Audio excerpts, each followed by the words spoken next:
देखिए, दुनिया में एक पुरानी कहावत है कि जो दूसरों के लिए गड्ढा खोदता है वो एक दिन खुद उसमें गिरता है। पाकिस्तान के साथ आज यही हो रहा है।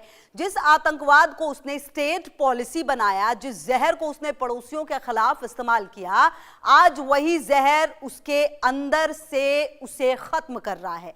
ग्लोबल टेररिज्म इंडेक्स 2026 की ताजा रिपोर्ट ने पाकिस्तान की पोल खोल दी है। आज पाकिस्तान दुनिया का सबसे ज्यादा आतंकवाद प्रभावित देश बन चुका है। दूसरी तरफ भारत ने दिखा दिया कि कैसे इरादों से आतंकवाद को घुटनों पर लाया जा सकता है। आइए समझते हैं कि कैसे पाकिस्तान एक फेल्ड स्टेट यानी नाकाम देश बन चुका है और भारत कैसे सुरक्षा का नया मॉडल पेश कर रहा है। तो आपको यह समझना होगा, क्योंकि जिस तरह से जो तमाम रिपोर्ट सामने आई है वो अब ये बता रही है कि जिस आतंकवाद को पाकिस्तान ने पाला, जिस आतंकवाद को पाकिस्तान ने पाला पोषा, उसको बड़ा किया, अब वो कैसे नासूर बनकर पाकिस्तान के लिए परेशानी का नया सबब बन रहा है। जी हां, आतंक का नया केंद्र बनता हुआ पाकिस्तान नजर आ रहा है। ग्राफिक्स के जरिए भी आप इसको समझिए कि आखिरकार हम ऐसा क्यों कह रहे हैं, हम आपको ये क्यों बोल रहे हैं।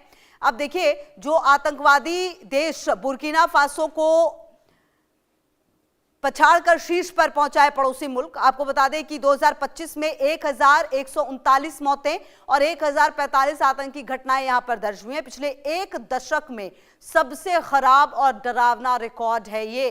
तो जिन आतंकवादियों को पाकिस्तान ने पाला पोसा बड़ा किया, उसको रहने के लिए अपनी जमीन दी, उनको हथियार मुहैया कराए, वो अब देखिए किस मुहाने पर खड़ा है। खुद ही आतंकवाद का शिकार बनता हुआ नजर आ रहा है। पाकिस्तान सालों तक अपनी जमीन पर आतंकवादी नर्सरी को खाद पानी देता नजर आया, लेकिन अब वही फसल उसे काटनी पड़ रही है। ग्लोबल टेररिज्म इंडेक्स 2026 की रिपोर्ट के मुताबिक पाकिस्तान अब दुनिया का सबसे खतरनाक देश बन चुका है। 2025 में यहां आतंकवादी घटनाओं में 6 गुना की बढ़ोतरी हुई है। हालात यह है कि जिस बुर्किना फासो को दुनिया सबसे अशांत मानती थी, पाकिस्तान ने उसे भी पीछे छोड़ दिया है। 1139 लोगों की मौत और 1045 आतंकी हमले ये चीख चीख कर कह रहे हैं कि पाकिस्तान अब रहने लायक नहीं बचा। यह गिरावट अचानक नहीं आई, बल्कि पिछले 12 सालों से पाकिस्तान इस लिस्ट के टॉप 10 में बना हुआ था, लेकिन अब उसने बर्बादी का यह नया मुकाम हासिल कर लिया है। और कुल मिलाकर कोई भी इसको अच्छा नहीं कहेगा, लेकिन ये पाकिस्तान है, हो सकता है कि ये अब इसका इस्तेमाल करे कि भाई किस तरह से हमारे ऊपर हमले हो रहे। देखिए, पाले हुए सांपों का डंक है ये। टीटीपी और बीएलए तहरीके तालिबान, पाकिस्तान बना है दुनिया का तीसरा सबसे घातक गुट। टीटीपी के हमलों में 24% की बढ़ोतरी हुई है। 637 बेगुनाहों की मौत हुई है। बलूचिस्तान लिबरेशन आर्मी ने भी सरकार के खिलाफ जंग छेड़ रखी है। क्वेटा ट्रेन अपहरण कांड में 442 लोगों को बंधक बनाया गया था। आपको याद होगा पिछले साल ये घटना हुई थी।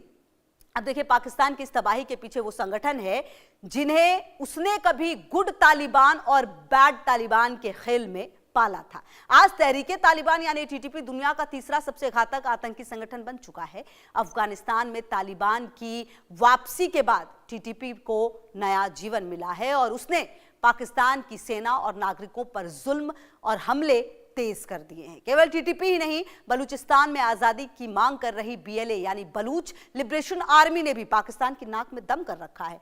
क्वेटा के पास जाफर एक्सप्रेस का अपहरण हो या फिर सेना की चौकियों पर हमले, पाकिस्तान आज अपने ही घर में अपने से ही युद्ध लड़ रहा है। जी हां, यह स्थिति पाकिस्तान की कई जगहों पर बनी हुई है, चाहे वो खैबर पख्तूनख्वा हो या फिर बलूचिस्तान हो या फिर और भी सिंध का इलाका हो जो पीओके है। सबसे ज्यादा प्रभावित इलाके कौन से? देखिए, पाकिस्तान के 74% हमले बलूचिस्तान और खैबर पख्तूनख्वा में हुए हैं। कुल मौतों में से अगर आप देखें तो जो 67% मतलब आधे से भी बहुत ज्यादा हिस्सा इन्हीं 2 अशांत क्षेत्रों का है। दक्षिण पश्चिम और उत्तर पश्चिम इलाके वॉर जोन बनते हुए नजर आए हैं।